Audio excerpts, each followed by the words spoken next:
우리 시간에 사도행전 20장 말씀을 가지고 함께 말씀을 나누게 되고요. 제목은 에베소 교회 장로들입니다. 다 아시는 것처럼 저희가 이제 오랫동안 광고를 했잖아요, 그렇죠? 오랫동안 광고를 해서 오늘 예배를 마치고 나면 공동의회를 하게 됩니다. 영어로는 Congregational Meeting이라 그래서 회중들이 함께 모여서 1년에 한 번 회의를 해요. 꼭 1년에 한 번을 해야 된다 이런 법은 없지만 보통 교회들이 1년에 한 번 정도씩 회의를 합니다. 그래서 1년 동안 살림을 어떻게 했는지 보고하고요. 또 우리 식구들은 어떻게 잘 지냈는지 그런 이야기들 하고요. 또 교회에 특별하게 전 교인들이 결정해야 될 어떤 그런 사안이 있으면 그런 것들을 결정하고, 저희 교회 같은 경우는 이제 작년부터 저희가 하고 있는데 새로운 장로들을 당회원들을 이렇게 선출을 하게 됩니다. 그래서 혹시 모르시는 분들을 위해서 한 번 더 규칙을 설명해드리면, 저희 교회는 장로가 되면 다른 한국 교회들이랑은 좀 달라요. 그렇죠? 한국 교회들은 한 번 장로는 영원한 장로지만 저희 교회는 그렇지 않습니다. 장로가 되면 3년 동안 열심히 하나님을 위해서, 교회를 위해서 섬기시고요. 그 다음에 최소한 1년은 쉬셔야 돼요. 그리고 난 다음에 다시 또 심호하실 수가 있습니다. 그래서 본인이 심호하는 기간은 3년입니다. 그래서 작년에 이제 저희가 처음 했고요. 작년 같은 경우는 이제 처음 저희가 실시하는 거기 때문에 1년 하고 마치게 되는 그런 분들도 있고, 또 이제 내년이 되면 2년 하고 마치는 경우가 있고, 이런 식으로 될 거예요. 그래서 올해 저희가 새로 이렇게 뽑아서 해야 되는 인원이 2명인데 장로님들 어떻게 보면은 특별한 의미가 없이 다 똑같은 거예요. 여러분들 목사나 장로나 그냥 저희가 이제 교회에서 일을 맡겨야 되고 일을 해야 되기 때문에 타이틀을 주긴 하지만, 여러분들 제일 중요한 타이틀은 제가 늘 뭐라고 말씀드려요? 크리스찬입니다. 저도 목사라는 타이틀 별로 그렇게 귀하긴 귀하죠. 하나님 맡기셔서 일을 시키시니까. 근데 정말 귀하게 생각하는 제 스스로의 타이틀은 뭔가 하면 기독교인, 크리스찬, 예수 믿는 사람, 예수의 부활을 아는 사람이라는 걸 제일 귀하게 여기고요. 여러분들이 장로 직분을 받으셨던, 권사의 직분을 받으셨던, 집사의 직분을 받으셨던, 제일 중요한 거는 예수 믿는다라고 하는 그 사실이에요. 그럼에도 불구하고 우리가 교회가 공동체다 보니까 일을 해야 될 상황이 생기고, 특별히 이제 교단에 가입돼 있다 보니까 교단에서 여러 절차를 하려다 보면 교회 대표자들이 필요해서 장로들을 가지게 됩니다. 교회들이. 근데 그게 요새 만들어진 게 아니라, 오늘 우리가 성경 읽은데 보니까 장로라는 말 읽으셨죠, 그렇죠? 에베소 교회에 장로님들이 있었다라는 그런 얘기가 있는 걸 보면 초대교회 때부터 계속 있었어요. 물론 요즘의 장로님들과 초대교회 장로님들은 조금 다릅니다. 초대교회 장로님들은 요즘으로 얘기를 하면 오히려 누구에 더 가까운가 하면 목사님들이 조금 더 가까울 수 있어요. 근데 그럼에도 불구하고 기본적으로 교회에 믿음의 어른을 세우는 거거든요. 일 잘하는 사람 세우는 게 아니라 믿음의 어른을 세운다라고 하는 측면에서는 똑같은 의미를 가지고 있습니다. 그래서 오늘 사도행전 20장에 나와 있는 에베소 교회 장로들에 대해서 우리가 한번 살펴보기를 원하고요. 에베소 교회 장로들은 사도 바울이 참 아끼고 사랑하고 신뢰했던 장로들이에요. 우리가 이야기를 보면 알 수 있는데 그들의 모습을 보면서 이 교회의 장로들이, 혹은 이 교회의 믿음의 어른들이, 아니 이 교회에 믿음을 가졌다라고 하는 사람들이 어떤 신앙을 가져야 하는지 한번 우리가 성경을 통해서 배울 수 있는 시간이 되면 좋겠다라는 생각을 가집니다. 궁극적으로는 이게 장로에게만 해당되는 게 아니라 예수를 제대로 믿는다라고 하는 모든 사람들에게 해당되는 사항이거든요. 그래서 이거는 오늘 장로님들 되실 분들만 하는 건가 보다라고 생각하지 마시고, 성숙한 그리스도인이 되기 위해서는 이 방향성을 보고 가야 되는구나라는 그런 생각을 가지고 오늘 이야기를 들으시면 좋을 것 같습니다. 사도행전 20장은 사도 바울의 3차 전도 여행의 마지막 부분을 담고 있어요. 여러분들이 잘 모르시는 분이 있을까봐 얘기를 해드리면 기독교 역사에 특별히 초대교회 때 제일 중요했던 인물이 2명 있습니다. 한 명은 우리가 계속 얘기했던 베드로 알죠? 베드로. 예수님의 수석사도라고 얘기하는 베드로가 있고요. 또 한 명은 누가 있는가 하면 사도 바울이라고 하는 사람이 있어요. 이 사람은 굉장히 좀 독특한 이력을 가지고 있는데요. 처음부터 교회를 열심히 다녔었던 사람이 아니에요. 처음에는 어떤 사람이었는가 하면 교회 다니는 사람들을 그냥 싫어하는 정도가 아니라 아주 미워하고 마음으로만 미워한 것이 아니라 진짜로 교회 다니는 사람들을 해코지를 했습니다. 그래서 그 당시에 법을 이용해서 그 법에 따라서 교회 다니는 사람들을 합법적으로 감옥에다 가두거나 사형시키는 데에 앞장섰던 사람이 바로 사도 바울이라고 하는 사람이에요. 이 사람이 어떻게 예수 믿는 사람이 됐냐? 어떻게 사도라고 불리게 됐느냐? 예수님을 기적적으로 만나요. 어떤 도시에, 다메섹이라고 하는 도시에 예수 믿는 사람들이 있다라는 첩보를 입수하고 그 사람들이 모이는데 몰래 찾아가가지고 군인들을 데리고 다 잡아다가 감옥에다가 가두려고 가는 도중에 예수님이 직접 나타나서 이 바울을 만나주십니다. 그리고 나서는 완전히 180도 달라진 사람으로서 예수님 다시 살아나셨습니다. 예수님 다시 살아나셨습니다. 예수님 다시 살아나셨습니다. 라는 이 이야기를 평생 하다가 죽는 사람이 되게 되는 거예요. 그래서 제가 방금 말씀드린 대로 여러분들 여행 다녀와 보신 적 있으시죠? 여러분들 여행 다녀올 때 여행 다녀오는 제목이 있습니다. 그렇죠? 가족 여행, 그렇죠? 혹은 뭐 졸업 여행, 여행의 제목이 있는데 사도 바울이 제가 봤을 때는 여기 있는 그 누구보다도 여행을 더 많이 더 길게 다녔을 거예요. 근데 이 사람이 다닌 여행의 이름은 뭐라고요? 전도 여행 혹은 선교 여행 이렇게 부르는 거예요. 우리 가운데도 전도 여행을 하실 수 있는 분들이, 선교 여행을 하실 수 있는 분들이 좀 나오면 좋겠다라는 목회자의 마음이 좀 있고요. 뭐 그 얘기는 저희가 지나가고. 어쨌든 이 사람이 선교 여행, 전도 여행을 다니는데 몇 차례 다녔어요.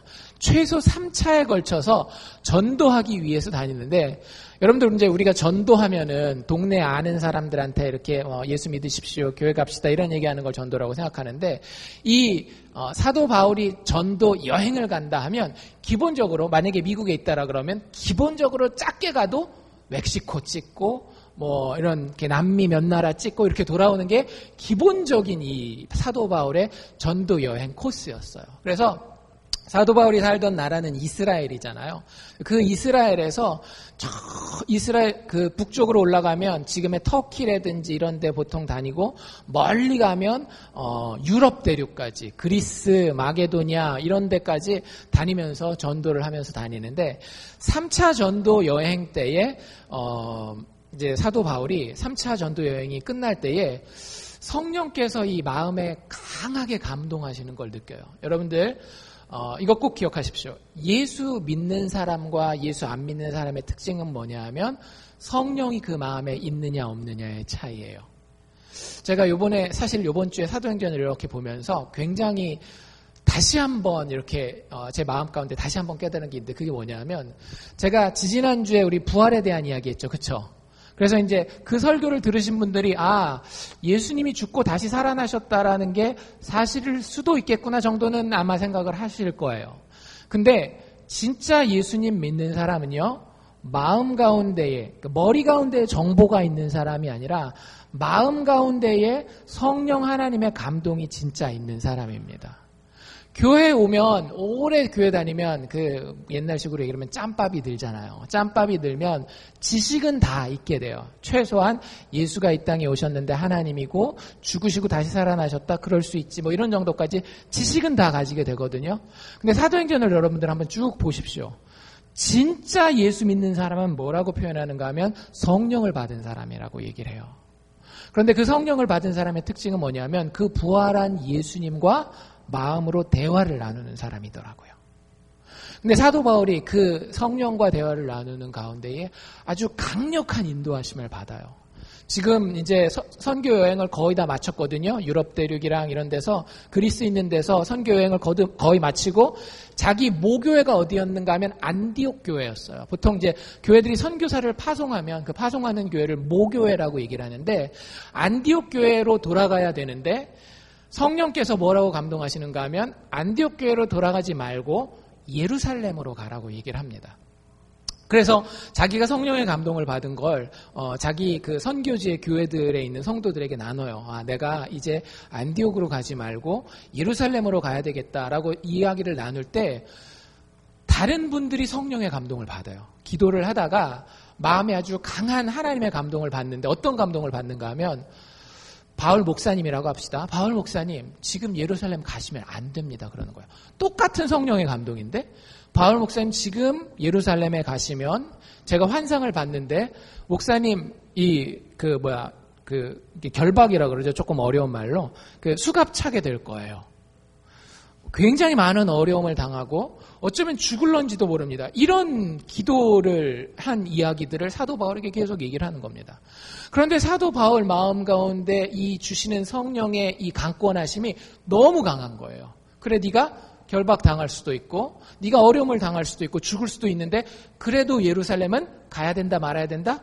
가야 된다, 이렇게 얘기를 하시는 거예요. 그래서 사도 바울이 어려움이 있을 것을 알매도 불구하고 성령의 음성에 순종합니다. 그래서 굉장히 서둘러서 빨리 가야 되겠다라는 생각을 해요. 그래서 원래 사도 바울의 계획은 뭐였는가 하면 이 아시아 지역에서 유럽으로 갔다가 다시 아시아를 거쳐서 이 터키 있는 그 지역을 얘기합니다. 터키 지역을 거쳐서 안디옥 교회로 가는 거였는데, 유럽에 지금 있는 상태에서 배를 타고 직항으로 예루살렘으로 돌아가는 그런 계획을 세웠어요. 그래서 원래는 육로로 해가지고 자기가 선교여행 때 다녔던 그 개척했던 교회들을 다시 한번 돌아보고 가려고 했는데 그럴 시간이 없었던 거예요. 그래서 오늘 보면 밀레도라고 하는 마을이 나오는데, 그 밀레도는 항구 도시입니다. 배를 타고 중간에 한 번 쉬었다가 거기서 다시 배를 출발하면 이제 바로 예루살렘에 도착하게 되는 거예요. 근데 이 사도 바울의 마음에 계속 걸리는 교회가 있었어요. 알칸사 사랑의 교회는 아니겠죠. 에베소 교회였어요. 에베소 교회. 왜냐하면 사도 바울이 이 3차 전도 여행을 꽤 길게 떠났습니다. 최소한 3년을 떠났어요. 여러분들 집을 나가서 3년을 밖에 있는다라는 게 쉬운 게 아니잖아요. 1차, 2차 전도 여행을 봐도 좀 길긴 했지만 이렇게까지 길지 않았을 텐데 최소한 3년 이상을 갔다가 전도 여행을 다니는데 그중에 2년 반 이상을 소요한 곳이 어딘가 하면 에베소라고 하는 곳이에요. 에베소에서 정말로 자기의 모든 것을 다 쏟아놓습니다. 처음에 가서 예수에 대해서 관심을 가지는 사람들을 찾고 복음을 전하고 하는데 안 들어요. 그러니까 두란노 서원이라고 하는 서원을 렌트를 합니다. 렌트를 해가지고 그 예수에 대한 관심이 있는 사람들을 2년 동안이나 매일 하루도 빼지 않고, 일주일에 한 번이 아니라 매일 두란노 서원에서 만나서 예수가 부활하고 다시 살아나셨고 그것이 구약에 어떻게 예언되어 있으며 신약적으로 어떤 의미를 가지고 있는지를 매일 가르쳐요. 눈물을 흘려가면서 가르쳤던 그 교회가 바로 이 에베소 교회였던 거예요. 그리고 하나님이 거기서 실제 크게 역사하십니다. 기적으로 막 역사하는데 그러니까 여러분들 예수 믿으면 변화가 일어나야 됩니다. 예수 믿는데 옛날이랑 똑같아요. 그냥 도덕적으로 내가 조금 착하고 마음이 좀 여러분들 그거 예수 진짜 믿는 게 아니에요. 예수를 믿으면 반드시 변화가 있어야 돼요. 내 능력으로 안 되는 변화가, 그게 사랑의 변화가 됐건 기적의 변화가 됐건 인간관계의 변화가 됐건 말의 변화가 됐건 반드시 성령은 역사를 일으키게 돼 있거든요. 근데 사도 바울을 통해서 놀라운 역사들이 일어나는데 어느 정도까지 일어나는가 하면, 사도 바울이 가다가 손수건을 흘려요. 그럼 그게 사도 바울의 손수건이기 때문에 그걸 만지잖아요. 병이 막 낫는 거예요. 놀랍지 않습니까? 여러분들 예수의 이름에 그런 능력이 있어요.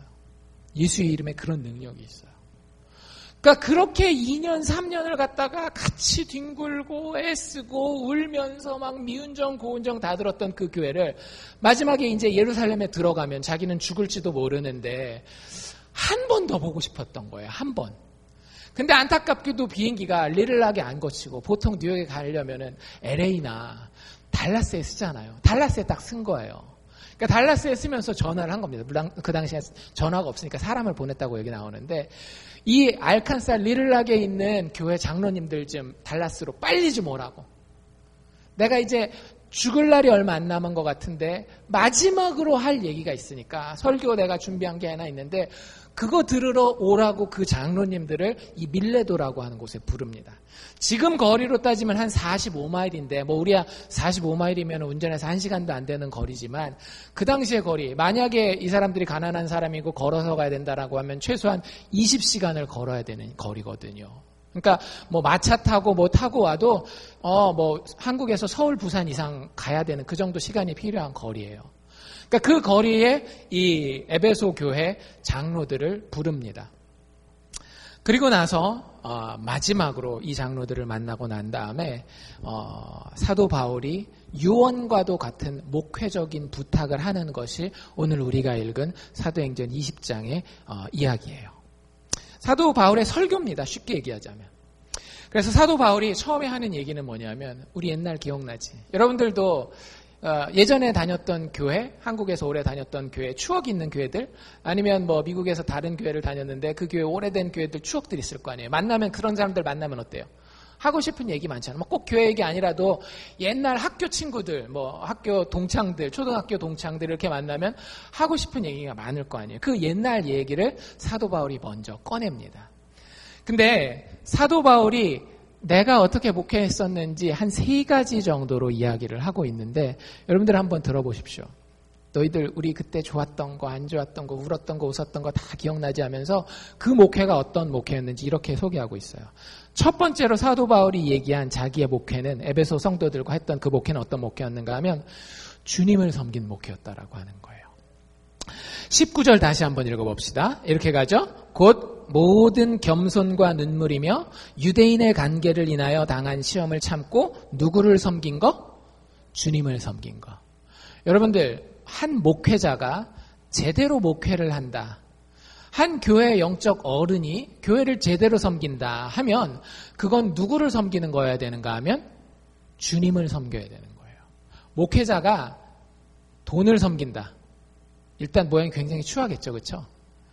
아니 돈은 좀 그러니까 목회자가 사람을 섬긴다. 여러분들 그거 좋은 게 아닙니다. 목회자는 교회의 영적 어른들은 누구를 섬겨야 되는가 하면 주님만 섬겨야 되는 거예요. 그런데 그 태도가 여기 아주 자세히 설명했죠. 주님을 섬길 때 뭘로 섬겼대요? 겸손과 눈물로 섬겼다라고 하는 거예요. 여러분들 사도 바울의 목회는 사람과 하나님 앞에 늘 겸손했습니다. 그리고 정말로 마음을 다하는 거였어요. 여러분들 누군가를 위해서 울어본 적 있습니까? 누군가를 위해서 정말 울어본 적 있습니까? 별로 많지 않아요. 한국 사람들, 여자분들 같은 경우는 혹시 그럴지 모르겠지만 내 자신이 힘들고 한국 사람들뿐만은 아닌 것 같아요. 사람이라는 존재가 내가 힘들고 어려울 때 눈물을 흘리지만 누군가 다른 사람을 위해서 눈물을 흘린다라고 하는 거는 되게 쉽지 않아요. 그런데 사도 바울이 목회할 때 주님을 섬기면서 주님의 마음이 이 에베소 교회 교인들의 영혼에 있는 것을 보고 그들이 더디 변하고 그들이 그 말씀을 이해하지 못하고 알아듣는 것을 보면서 사도 바울은 눈물 흘리는 목회를 했다라고 하는 거예요. 주님의 마음이 이들 영혼 가운데 있는데 이들 하나님 변화시켜줘야 되지 않겠습니까? 왜 이렇게 또 발전하고 성장하는 것 같다가 또 이렇게 꼬꾸라집니까?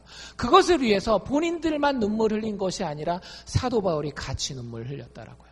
그리고 시험을 당할 때 어려움을 당할 때 어떻게 했다라고요? 인내했다라고요. 여러분들 사도 바울의 목회는 다시 한번 설명드리면 겸손과 눈물과 참음으로 주님을 섬긴 목회였습니다. 그러니까 얼마나 얘기를 많이 했겠어요. 그 시험 가운데는 그런 시험도 있었거든요. 사도 바울이 막 그런 기적을 베풀고 하니까 그 당시 에베소는 그 그리스 로마 문화권에 있는 도시였거든요. 그래가지고 우상이 되게 많았어요. 우리도 뭐 이런 여러분들 옛날에 경주에 불국사 이런 데 가면 다 그 기념품들이 뭐예요? 그 불교 관련된 뭐 석가탑이라든지 뭐 그 뭐죠? 그 보살이 앉아있는 모습이라든지 그런 것들이잖아요. 그러니까 에베소도 그런 게 되게 많았거든요. 아데미라고 하는 신이 있습니다. 아데미 잘 모르시겠죠? 아르테미스라고 하는 신이 있어요. 로마 신으로 바꾸면 비너스는 좀 아시죠?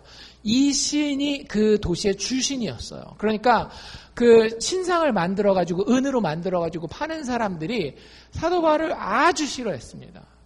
교회 다니는 사람들 되게 싫어했어요. 왜? 신이 하나밖에 없다니까. 사람들의 손으로 만드는 건 신이 아니라고 얘기를 하니까 막 한 번은 폭동을 일으킵니다. 교회 다 뒤집어 엎자고. 그러니까 그런 어려움, 시험을 함께 당할 때에 오직 누구만 바라본 거예요? 주님만 바라본 거예요. 그게 사도 바울의 목회였다라고요. 두 번째 사도 바울이 소개하는 자기의 에베소 교인들과의 목회를 어떤 목회라고 소개하는가 하면 영적으로 유익한 것은 무엇이든지 꺼리낌이 없이 가르친 목회였다. 20절에 나와 있죠. 유익한 것은 무엇이든지 공중 앞에서나 각 집에서나 꺼림이 있었다 없었다? 꺼림이 없이 너희에게 전하여 가르쳤다. 이게 사도 바울의 목회였다라고 하는 거예요. 여러분들 목회자에게 혹은 교회 영적 어른들에게 내가 듣고 싶어하는 얘기만 들으려고 기대하시면 그거는 굉장히 큰 손해입니다. 여러분들 스스로에게 굉장히 큰 손해예요. 사도 바울이 이야기하는 모범적인 목회, 정말로 바른 교회의 모습은 어떤 모습인가 하면요, 바른 것에 대해서 목회자가 가리지 않고 얘기를 하는 거예요. 사람 가리지 아니하고 상황 가리지 아니하고 하나님이 성령으로 감동케 하셔서 성경 말씀에 근거하여 이야기하게 하는 것은요, 반드시 이야기해야 됩니다. 여러분들 그거 어디서도 할 수 있어요. 자녀 키울 때 보면 아시지 않습니까? 여러분들 자녀들한테 인기를 얻는 것은 쉬운 겁니다. 그렇지 않나요? 한국 부모들이 항상 넘어지는 부분이 이 부분이에요. 근데 왜? 특히 이민자의 가정에서. 이민자의 가정에서 왜 자녀들과의 관계가 무너지는가? 여러 가지 이유가 있겠지만 한 가지 굉장히 두드러지는 이유가 있어요. 자녀들한테 미안하거든요. 그러잖아요. 여러분들 생각해 보면은 바쁘시잖아요. 자녀들한테 뭐 정말로 한국에서 어떤 좋은 뭐 그 애들 양육하는 프로그램에 나오면은 거기에 모범답안처럼 여러분들 잘 못하시잖아요. 근데 한국에서 그런 분들이 많지 않아요, 사실은. 우리가 인생을 살다 보면 자식들한테 다 내가 정말로 제대로 해주고 싶은 교육이라든지 사랑의 공급이라든지 못 해줘요. 그래서 한국 부모들은 늘 자녀들한테 어떤 마음을 가지고 있어요? 다는 아니겠지만 정말로 많은 분들이 빚진 마음, 미안한 마음들을 가지고 계시더라고요. 표현을 잘 못해서 그럴 뿐이지. 근데 그게 잘 건강하게 소화되면 좋은데 대부분 어떻게 소화돼요? 대부분 그래서 자녀를 기쁘게 하는 쪽으로 소화됩니다. 자녀가 좋아하는 것이면 절대 노라고 얘기하지 못하는 거예요. 이렇게 봐서 자녀한테 필요 없지만 내가 자녀한테 인기를 얻을 수 있는 것이면은 일단 해주고 보는 거예요. 여러분들 제가 100% 장담할 수 있습니다. 애들한테 스마트폰을 주시잖아요. 초등학교 때 인기 짱이에요. 그 아빠 엄마는 초등학교 때 애들한테 스마트폰 주시면 인기 짱입니다. 근데 동시에 제가 100% 얘기할 수 있어요. 교육가로서 얘기할 수 있어요. 애들 망칩니다. 100% 망칩니다. 아닌 것 같아요? 여러분들 스스로와 스마트폰의 관계를 한번 살펴보십시오. 여러분들이 스마트폰으로부터 얼마나 자유로운지 100% 망쳐요. 근데 참 놀라운 건 미국 통계는 잘 모르겠어요. 근데 미국도 제가 요즘에 이렇게 애들 듣고 그 학교 얘기들 들어보고 하면 꽤 거의 비슷한 것 같은데 한국에서 초등학생들의 절반 이상은 스마트폰을 가지고 다닌대요. 누구의 인기가 더 높을까요? 스마트폰을 준 엄마 아빠의 인기, 스마트폰을 안 준 엄마 아빠의 인기. 당연히 스마트폰을 준 엄마 아빠의 인기가 하늘을 찌르죠. 그러면 항상 그 엄마 아빠는 뭐가 되는 거예요? 모범 답안이 되는 겁니다. 어느 집안에서? 스마트폰을 주지 않는 그 집안에 가서 항상 그 집 얘기하는 거죠. 그 5학년짜리, 4학년짜리 애들이 엄마 누구네 집에는 스마트폰을 사줬대. 이번에 신상품 나왔는데 그 제일 좋은 걸로 사줬대. 여러분들 넘어가지 마십시오. 인간에게 정말 좋은 것은 그를 기쁘게 하는 것이 아니에요. 인생 40년 이상만 살아보면 여러분들 아시지 않습니까? 지금 나한테 좋고 즐거운 것이 절대 나한테 궁극적으로 좋고 즐거운 게 아니라는 게. 때론 내가 인내해야 되고 때론 내가 어려움을 겪어야 되는 게 있어요. 근데 어떤 때는 그걸 내가 인식하지 못하는 경우가 있더라고요. 그럼 그거 누가 얘기해 줘야 돼요? 어른이 얘기해 줘야 되는 거예요. 어른이.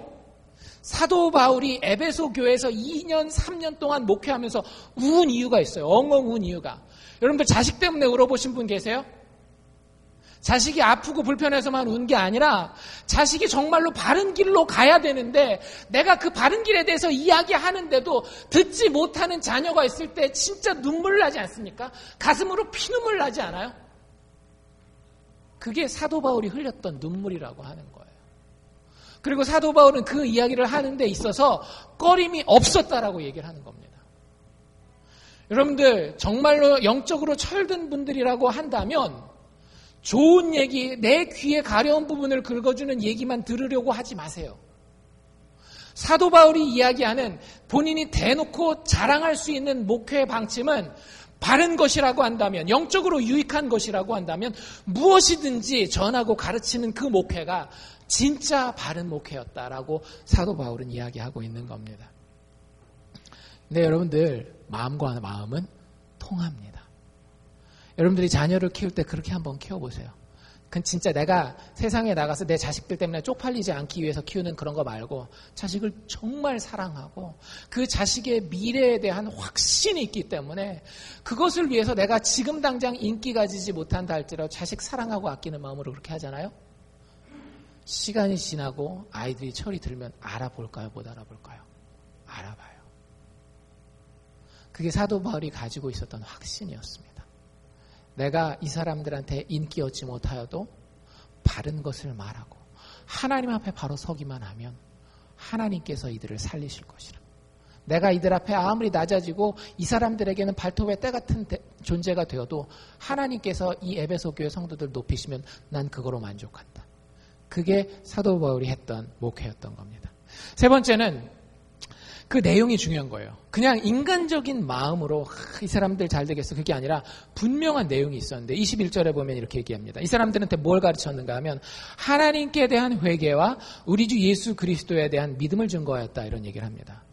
여러분들 교회에서 여러분들이 어떤 목사님이 그 교회를 맡고 있는 목사님이 됐건 아니면 부흥회 오는 목사님이 됐건 아니면 초청 강사로 오는 목사님이 됐건 그 메시지가 진짜인지 아닌지를 구별할 수 있는 두 가지 기준이 이거예요. 하나는 하나님께 대해서 우리가 죄인이라고 하는 것을 이야기하는 겁니다. 여러분들 목회는 교회는 우리가 늘 죄인이라고 하는 사실을 깨닫는 겁니다. 자기 스스로에 대해서 만족하지 못하는 사람들이 교회 안에 존재하는 거예요. 여러분들 우리가 주일날 예배 드릴 때마다 어떤 시간이 있어요? 회개 기도를 드리는 시간이 있죠. 여러분들 그냥 눈 감고 시간 보내는 시간입니까? 절대 그래서는 안 돼요. 나에게 정말로 불만족스러운 부분, 내가 하지 말아야 되는데 하고 있는 그런 부분들 하나님 앞에 늘 내려놓으셔야 됩니다. 그리고 그것에 대해서 성경을 읽으면서 예배를 드리면서 늘 나 스스로를 깨우쳐야 돼요. 여러분 그래야 사람이 발전합니다. 나이가 20이 넘잖아요?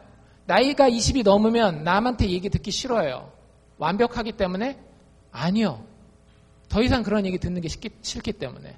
나 스스로에 대해서 가면 쓰고 포장하고 살기 원하는 게 어른들의 습성이에요. 근데 그렇지 않아요. 여러분들도 여러분들 또래 나이 든 친구들 보시면 아시잖아요. 그게 40 먹은 친구건 50 먹은 친구건 60 먹은 친구건 보시면 어때요? 완벽합니까? 그렇지 않잖아요. 여러분들 그게 변해야 그 사람 사는 이유가 있는 거예요. 지금 요 사는 모양 그 꼴이지 그 꼴대로 그대로 살려면 더 이상 살 이유가 없어요. 인간은 죽는 날까지 성장하는 존재입니다. 그게 하나님의 형상을 닮은 거예요. 근데 그럴 수 있는 유일한 방법은 뭐냐면 내가 하나님 앞에 죄인이라고 하는 존재를 깨닫는 거예요. 사도 바울이 그걸 늘 증거했더라고요. 너희들 죄인이야. 너희들 죄인이야. 회개하고 그 부분 잘못돼 있잖아. 다시 고치고 다시 성장해야 하지 않겠어? 성령의 9가지 열매를 이야기하면서 갈라디아 교인들에게 또 에베소 교인들에게 모든 자기가 개척한 교회들마다 다니면서 성장해야 되는 것을 이야기할 때 가장 먼저 이야기하는 것이 너희들 하나님께 대하여 회개해야 될 존재들이야. 여러분들 그런 사람들 참 좋은 사람들이에요. 여러분들 주변에 부담스러운 사람들이 어떤 사람들인가 하면 대부분 다 자기 잘난 줄 아는 사람들이에요. 얼마나 부담스러운지 몰라요. 여러분들 그게 그냥 나랑 상관없는 사람들만 그렇게 생각하는 게 아니라 나중에 나이 들어보고 시간이 지나보면 나는 더 이상 누군가로부터 얘기를 들을 이유가 없는 사람이고 난 나 스스로에 대해서 만족하는 사람이야 그러잖아요. 시간 지나고 세월 흐르면 여러분들의 가족이 여러분들에 대해서 그런 느낌을 가집니다. 참 부담스럽다 우리 아빠. 참 부담스럽다 우리 엄마. 하나님 앞에 낮아지는 자가요. 사람들 앞에 사랑받는 사람이 되는 겁니다. 그래서 사도 바울은 그걸 전할 수밖에 없었던 거예요. 두 번째 뭘 얘기를 했다라고요? 하나님께 대한 회개와 우리 주 예수 그리스도께 대한 믿음을. 그런데 그 낮아짐에서 높아질 수 있는 유일한 길이 있어요. 그게 뭐예요? 예수 그리스도의 죽음과 부활을 온 마음으로 믿고 온 삶으로 살아가는 거예요. 그걸 믿음이라고 얘기를 합니다. 믿음은 단지 지적인 동의가 아니에요. 아, 그럴 수도 있겠구나. 그렇게 생각해야지가 아니에요. 아까 얘기했죠. 예수 믿는 사람에게는 반드시 누구의 역사가 있어야 된다라고요? 성령의 역사하심이 있어야 돼요. 여러분들 마음 가운데에 내가 생각할 수 없었던, 내가 느낄 수 없었던 생각과 감정들이 자꾸 생기는 겁니다. 근데 긍정적인 방향으로, 성경적인 방향으로. 그걸 믿음이라고 얘기를 하는 거예요. 성령에 이끌리는 사람은요, 삶이 똑같을 수가 있다 없다? 없어요. 자기가 지금까지 해오던 방식의 부족함을 알거든요. 그리고 하나님이 어디를 향해 지시하고 있는지가 보이거든요. 그러면 그 강권하심에 따라서 가는 거예요. 근데 참 신기한 건 뭔지 아세요? 그 전까지는 내가 안 됐어요. 근데 된다라고 하는 거예요. 제가 몇 번 예를 들었지만 그래도 한 번 더 얘기 드릴게요. 가리산에 있을 때 그 김근수 집사님, 지금 이제 장로님 되시는데 그분이 너무너무 힘들어했어요. 처음에 성경 공부하면서, 그러니까 처음에 축구부터 시작했죠. 축구 같이 하고 성경 공부하면서 예수 믿는 게 너무 좋아가지고. 근데 뭐가 해결이 안 됐는가 하면 술, 담배 문제가 해결이 안 됐거든요. 근데 어느 날 갑자기 끊어버리는 거예요. 그 전에는 끊어야 되겠다는 생각 자체를 사실 안 했어요. 왜냐하면 해보신 분들은, 저는 안 해봐서 잘 모르지만 해보신 분들은 아시겠지만 좋다며요. 뭐 이렇게 스트레스도 해소도 되고 인간관계도 잘 되고 좋다며요. 그러니까 끊기가 어렵지 않겠어요? 그러니까 끊을 생각도 잘 안 들고. 근데 어느 날 갑자기 예수 믿은 것 때문에, 다른 이유가 아니라 예수 믿은 것 때문에 자기가 그거 하지 말아야 되겠다는 생각이 든 거예요. 그리고 보고도 할 마음이 안 드는 거예요. 여러분들 이건 좀 아주 그 극단적인 예라고 할 수 있어요. 근데 그런 것 말고도 여러분들 작은 데서부터 하나님의 기적은 시작되는 겁니다. 내가 평상시에 자식들을 향해서 나도 모르는 사이에 막 욕을 해요. 이 빌어먹을 놈의 자식들. 막 이런 욕을, 저주의 말을 퍼붓는 것이 성경을 보고 성경에 보니까 너희가 어떻게 한 입으로 사람을 저주하고 하나님을 찬양할 수 있겠느냐. 그 말을 보고 내가 변하는 거예요. 내가 항상 욕심 때문에 거짓말을 조금씩 해요. 부모님을 향해서, 친구들을 향해서, 배우자를 향해서. 그런데 성경에 보니까 하나님 너무 싫어하시는 거예요. 거짓된 것을. 그런데 성령께서 내가 거짓말 할 때마다 지금까지 느끼지 못했던 그 아픈 마음을 주시는 거예요. 참말을 하지 않고는 도저히 견딜 수가 없도록. 여러분들 그게 성령의 역사라고요. 그게 예수 믿는 믿음이라고요. 그거에 대해서 사도 바울이 얘기하는 목회. 이게 사도 바울의 목회였다라고 얘기합니다. 사도 바울은 이것에 목숨을 걸었어요. 진짜 죽을 고비도 넘기고. 그러면서 24절에 뭐라고 이야기하고 있는가 하면 진짜 감동적이지 않습니까? 이 24절은요. 제가 볼 때마다 나도 이렇게 서야지. 나도 이렇게 늘 다짐하는 말씀이에요. 제가 읽어드릴게요. 눈으로 한번 따라와 보십시오.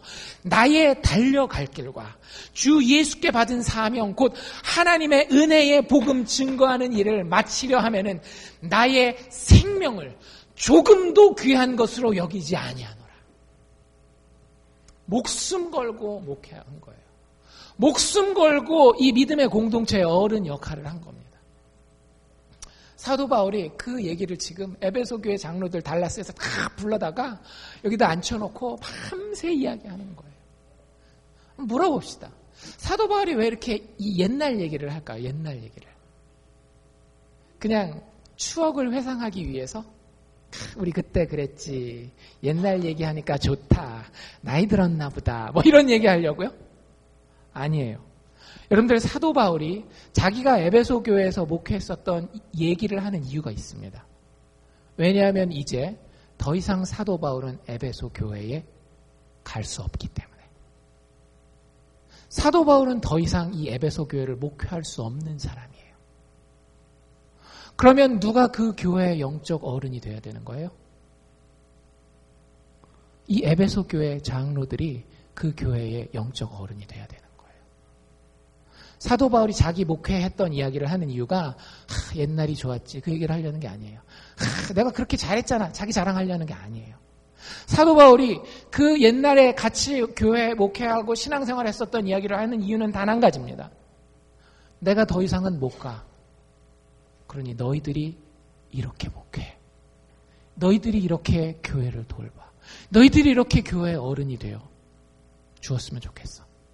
그 얘기를 지금 하고 싶은 거예요. 여러분들 저희 교회에도 그런 영적 어른들이 많았으면 좋겠어요. 나이를 이야기하는 게 아닙니다. 교회 몇 년 다녔는지를 이야기를 하는 게 아니에요. 이런 마음을 가진 이런 사역을 감당할 수 있는 사람들이 여러분들 진짜 많이 일어나야 돼요. 우리 교회에. 여러분들 보고 목회자, 목사라는 거 아닙니다. 근데 여러분들 이게 크리스찬의 삶이에요. 사실은. 이게 아니면 여러분들 교회 다니는 사람들이 세상과 뭐가 다르겠어요? 뭐가 다른 게 있겠어요? 그냥 일요일날 와가지고 종교생활 1시간 더 한다라는 거 말고는 아무것도 없지 않나요? 근데 그렇지 않아요. 예수 믿는 사람들은 그 존재가 다른 사람들이라고요. 영혼에 대한 마음을 가지고 사는 사람들이에요. 그래서 사도 바울이 이 에베소 교회 장로들에게 임무를 부여합니다. 내가 이렇게 목회하는 거 봤지? 그러니 이게 너희가 감당해야 할 임무야. 하나씩 봅시다. 28절 상반절인데요. 사도 바울의 첫 번째 임무는 무엇인가 하면 28절에 이렇게 됐죠. 너희는 자기를 위하여 또는 온 양떼를 위하여 삼가하라. 잘 안 쓰는 말이에요. 삼가하라. 제가 몇 번 설명드리긴 했지만 다 까먹으셨을 것 같아서 바로 설명해 드리겠습니다. 삼가하라 이게 무슨 뜻이냐면 깨어 있으라고 하는 거예요. 깨어 있으라. Keep watch. 영어 표현에 그런 표현이 있고 뭐 be on your guard.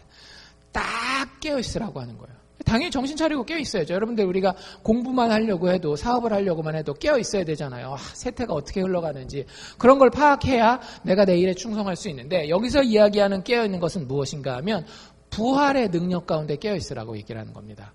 하나님의 은혜의 복음 가운데 깨어 있으라고 이야기를 하는 거예요. 근데 되게 독특한 건 뭐라고 얘기를 하는가 하면 자기 자신을 위하여예요. 이건 이해가 되죠. 그렇죠? 내가 깨어 있지 않으면 어떻게 되겠어요? 예수 믿는 사람으로서 엉뚱한 삶을 살 수 있는 거예요.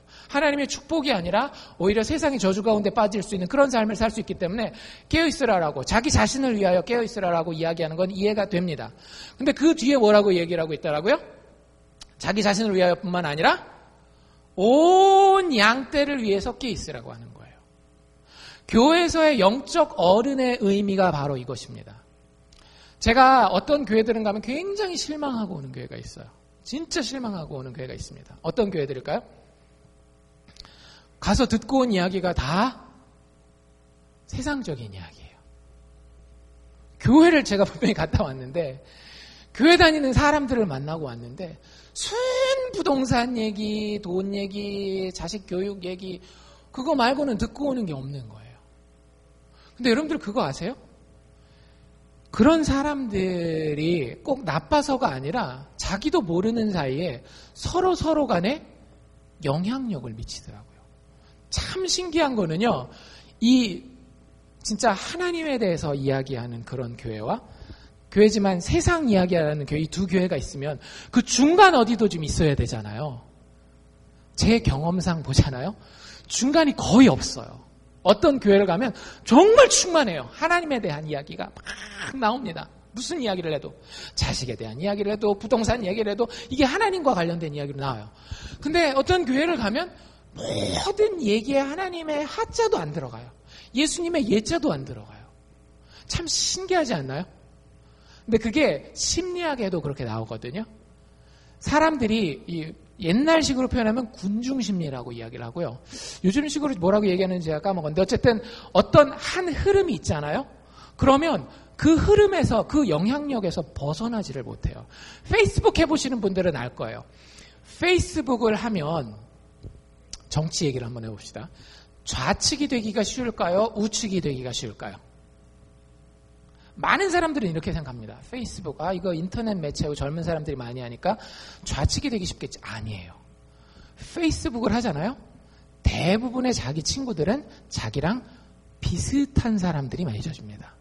그래서 벽에 올라오는 포스트가 다 자기랑 비슷하게 생각하는 사람들이 올려요. 그래서 대부분의 학자들이 뭐라고 결론 내리는가 하면 그 사람이 우측이면 더 우측이 되고 그 사람이 좌측이면 더 좌측이 된다라고 하는 게 최근까지 나온 연구 결과예요.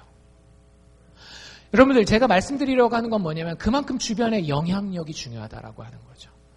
나 혼자 잘난 맛에 신앙생활이 안 돼요. 교회도 똑같아요. 아무리 교회가 예수님 믿는 사람이고 세상 너머에 계시는 하나님을 바라보면서 신앙으로 사는 사람들의 모임이라고 하지만 교회의 전반적인 분위기가 하나님 없는 분위기로 영적으로 잠자고 있는 분위기로 가잖아요. 특별히 교회의 영적 어른이라고 생각되어지는 사람이 예배 생활이 죽어있고 말씀 보지 아니하고 기도의 무릎이 살아있지 않으면 교회 전체가 어떻게 될까요? 목사가 기도하지 않아요. 목사가 예배 드리는데 그래 또 빨리 끝내고 난 또 집에 가서 다른 거 해야지. 이런 마음을 가지고 있다라고 해봅시다. 그 교회 어떻게 될까요? 영향을 받겠어요? 안 받겠어요? 받을 수밖에 없는 거예요. 그래서 깨어있는 것이 너희 자신을 위해서도 깨어있지만 더 중요한 건 너희들이 교회의 영적 어른들 아니냐. 에베소 교회 장로로서 진짜 중요한 건 뭐다? 온 양떼들을 위하여 깨어있으라고 하는 거예요. 그게 목회적 첫 번째 임무입니다. 사도 바울이 명령하고 있는 이 장로들에게 주고 있는 첫 번째 임무라고요. 두 번째 임무는 무엇인가 하면 그 뒤에 바로 붙어서 나오는데요. 성령이 저들 가운데 너희로 무엇을 삼았다?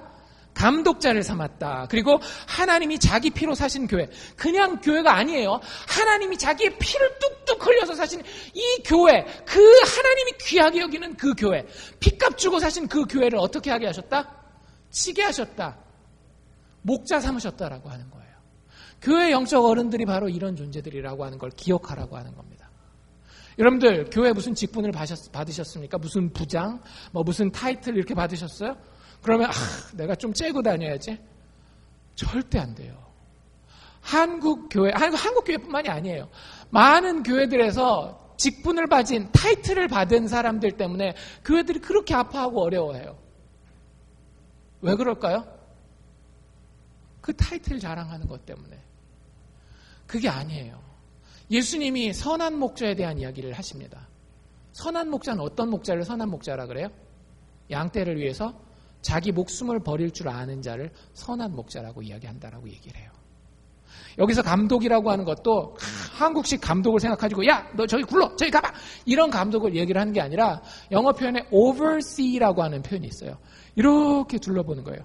여러분들 작년 이맘때에 딱 1년 전이에요. 작년은 7월 31일이었습니다. 마인저 목사님의 설교 기억나세요?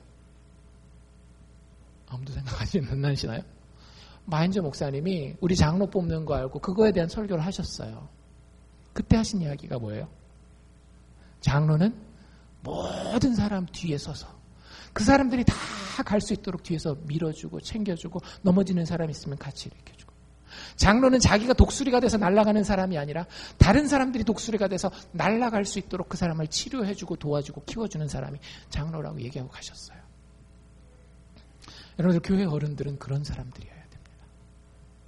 영적으로 정말로 넘어져 있는 사람이 있는지 힘들어하고 있는 사람이 있는지 혹은 세상에 너무 빠져가지고 하나님을 멀리하고 있는 사람이 있는지 늘 이렇게 oversee 위에서 쳐다보면서 다니는 거예요. 그 영혼들 하나를 놓고 하나님과 같은 아픈 마음을 가지고 저 사람이 예전에는 성경도 열심히 읽고 기도도 했는데 요즘에 참 바쁘다는 이유로 아프다는 이유로 성경도 안 읽고 기도도 안 하고 있는데 하나님 어떻게 해야 되나요? 그걸 향해서 눈물 흘리고 그리고 그 사람에게 가서 기도하고 아끼고 사랑하는 마음으로 성경 읽읍시다. 같이 기도합시다. 이렇게 양떼를 돌보듯이 돌보는 그것을 위해서 자기의 목숨까지도 갉아먹는 그런 존재들이 교회의 영적 어른들이라고요. 그거 기억하라고 사도 바울이 이야기합니다. 마지막 한 가지는 32절인데요. 이렇게 얘기를 하죠. 지금 내가 너희를 주와 및 그 은혜의 말씀께 부탁하노라. 제가 굉장히 좋아하는 말씀 중에 하나예요. 사도 바울이 지금까지는 자기의 영향력 아래에 에베소 교회를 가지고 있었습니다. 안 되면 사람을 보내서라도 편지를 써서라도 급하면 자기가 찾아가서라도 이 교회를 어떻게 해서든지 돕고 영적으로 살릴 수 있었어요. 근데 이제는 그게 불가능하다라는 걸 알잖아요. 곧 예루살렘에 가서 자기는 붙잡힐 것이고 어떻게 죽을지 모르는 상황이에요. 그때 이 에베소 교회를 누군가에게 맡겨드립니다. 여러분들 한번 생각해 보세요. 그런 일이 있어서는 안 되겠지만 여러분들의 자녀가 아직 한창 초등학생, 중학생, 고등학생이에요. 내가 이제 곧 죽어야 합니다. 무슨 암병이 됐건 뭐가 됐건 다시는 이 아이들의 얼굴을 볼 일이 없어요.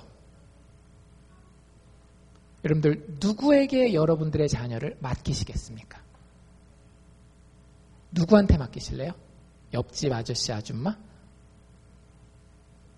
여러분들 이 질문에 몇 날 며칠 진짜 내 목숨이 끝나는 그 순간까지 고민하시지 않으시겠어요? 내 사랑하는 이 아들, 딸 누구한테 맡기고 가야 내가 가장 잘 맡기고 가는 걸까? 더 이상은 내가 아무것도 해줄 수 있는 게 없는데 사도 바울이 그 마음으로 고민을 한 거예요. 그리고 결국에 누구에게 맡겨요? 야, 너 로마에 가면 베드로 목사님 있거든? 그 베드로 목사님한테 내가 너희를 맡기고 가니까 잘 해봐. 그러나요? 안 그래요. 아볼로가 또 여기 있었거든요. 아볼로 너 지난번에 너희 교회에 와서 이렇게 가르치고 있었잖아. 아볼로 목사님 초대에다가 내가 맡길 테니까 너희들 거기서 말 잘 듣고 있어. 그러지 않아요. 누구에게 맡긴대요? 주님께 맡긴다라고요. 여러분들 교회의 영적인 어른은 주님께 맡겨진 사람이어야 됩니다. 교회의 일을 주님께 맡겨지지 않은 상태에서 하면 어떻게 될까요? 내 힘으로, 내 능력으로, 내 고집으로 하게 돼요. 그런데 하나님의 일은요, 하나님께 맡겨진 사람들이 하는 거예요. 교회의 영적인 어른은 자기 자신이 완전히 하나님께 맡겨줘야 합니다. 하나님 말씀하십시오. 내가 듣겠습니다. 그래서 하나님과 대화를 나누는 사람이어야 돼요. 기도할 수 있는 사람이어야 하고요. 아까도 얘기한 것처럼 성령이 내 마음에 살아있는 증거가 있는 사람이어야 된다라고요. 성령이 나한테 말씀하시지 않는데 그게 하나님 앞에 맡겨진 인생일 수 있을까요? 그럴 수 없어요. 여러분들 제가 얘기하는 건 신비주의를 얘기를 하는 게 아닙니다.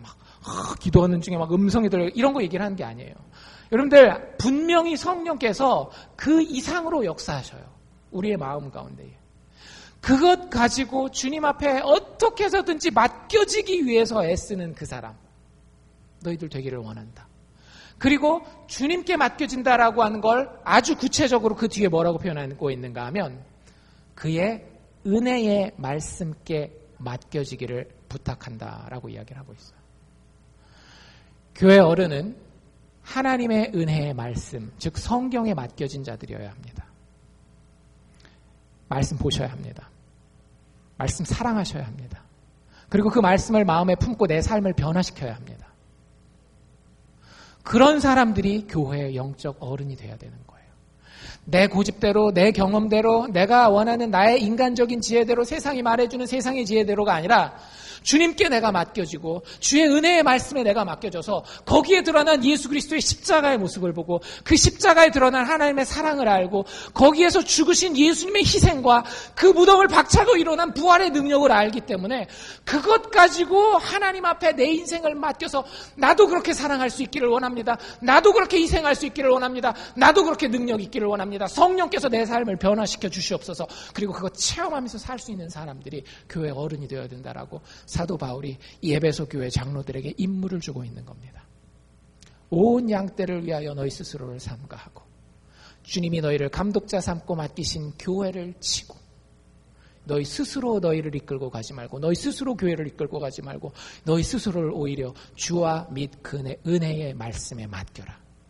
이게 사도 바울이 유언으로서 에베소 교회 장로들에게 주는 설교였습니다. 여러분들은 어떻게 들으셨습니까? 이거 우리 오늘 세움을 받게 될 장로님들 이야기인가 보다. 아니라고 제가 말씀드렸죠. 예, 맞습니다. 장로님들이 분명히 그렇게 돼야 돼요. 그런데 더 중요한 것은 무엇인가 하면 예수 믿는 사람들이 다 그 방향을 향해서 성장할 수 있기를 원합니다. 예수 안에 드러난 하나님의 은혜의 복음을 사랑하는 사람. 그런 사람들이 이 교회에 가득 넘쳐나고요. 그런 사람들이 삶에서 증거를 들고 나올 수 있기를 원해요. 제가 이 복음에 이렇게 순종했더니, 이 은혜의 말씀을 따라 살았더니, 목사님, 우리 가정이 살았습니다. 우리 자녀가 살아났습니다. 내 마음이, 내 말, 행동이 다 바뀌었습니다. 라고 간증할 수 있는 사람들이 우리 교회 가운데 불같이 일어날 수 있기를 원해요.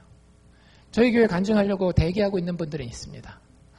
아직 이제 준비 단계에 있기 때문에 준비하고는 계시지만 한두 분이 아니라 많은 분들이, 제가 바라기는 모든 사람들이 나이에 많고 적음을 상관없이 그런 간증을 할 수 있는 하나님의 성숙한 자녀들이 다 되시기를 주의 이름으로 축원합니다. 기도합시다.